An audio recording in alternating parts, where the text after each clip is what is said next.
Барлықтарыңа сәлем оқушылар, сіздермен бірге Қайыржан ағай, және де бүгін бізде физикада, яғни механика тарауында келуі мүмкін бір қиындау есептердің бірі емес, но бірақ та көпшілігі сәл-пәл ойланатын қатты дене механикасынан есепті шығаратын боламыз. Не дейді бізде? Массасы 6 кг, радиусы 0,2 метр болатын тұтас цилиндр берілген. Цилиндрдің радиусының ортасы арқылы өтетін симметрия осіне параллель осіне қатысты инерция моменті. Енді бұны қалай шығарамыз? Бізде цилиндрдің өзінің симметрия осі бар, яғни қандай ол дәл осы цилиндрдің ортасы арқылы жүретін ось. Ал енді оның радиусы бар, бізде осы цилиндрдің радиусы бар, яғни қандай былай қарай радиус жүргізетін болсақ, бізден айтып тұр, радиустың ортасы арқылы өтетін дейді. Яғни қандай радиусының мынау бізде жалпы бір радиус болатын болса, оның ортасы арқылы мына жерден өтетін оське қатысты инерция моментін сұрап тұр екен. Енді қарасаңыздар, ол қандай қашықтықта? Ол дәл осы центрінен, яғни қандай О деген нүктеден радиус бөлінген 2 қашықтықта орналасып тұр, радиус бөлінген 2. Енді бұндай есептерді шығару үшін бізге көмекке келетін теорема ол Штайнер теоремасы.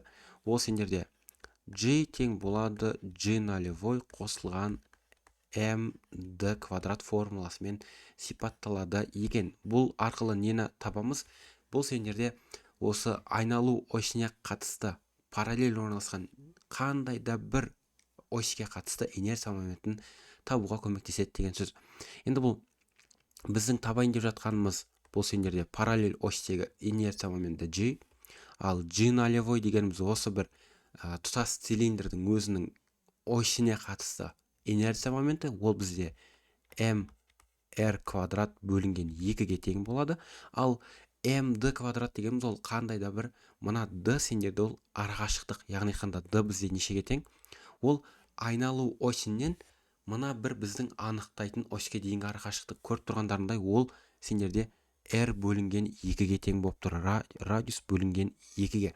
Сонда енді біз осы формулаға қоятын болсақ, G тең болады mr квадрат бөлінген 2 қосылған m көбейтілген r бөлінген 2-ні квадраттайтын болсақ, сендерде r квадрат бөлінген 4 шығады. Сонда енді ортақ бөлімді 4-тен беретін болсақ, мына жаққа 2-ден береміз, ол сонда 3mr квадрат.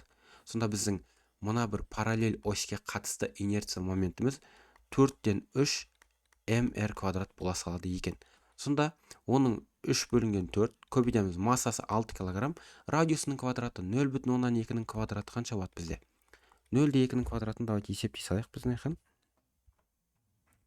0,2-ның квадратын көбейтеміз 6-ға, көбейтеміз 3-ке, бөлеміз 4-ке. Ол сендерде 0,18 килограмм көбейтілген метр квадрат шыға салады екен. Яғни қандай оның инерция моменті 0,18 килограмм метр квадрат деген сөз екен. Бұл сендерде А нұсқасында орналасқан жауап болып тұр. Есеп түсінікті деген ойдамыз. Сіздермен бірге болған Қайыржан ағай. Есеп түсінікті болса, каналға тіркел.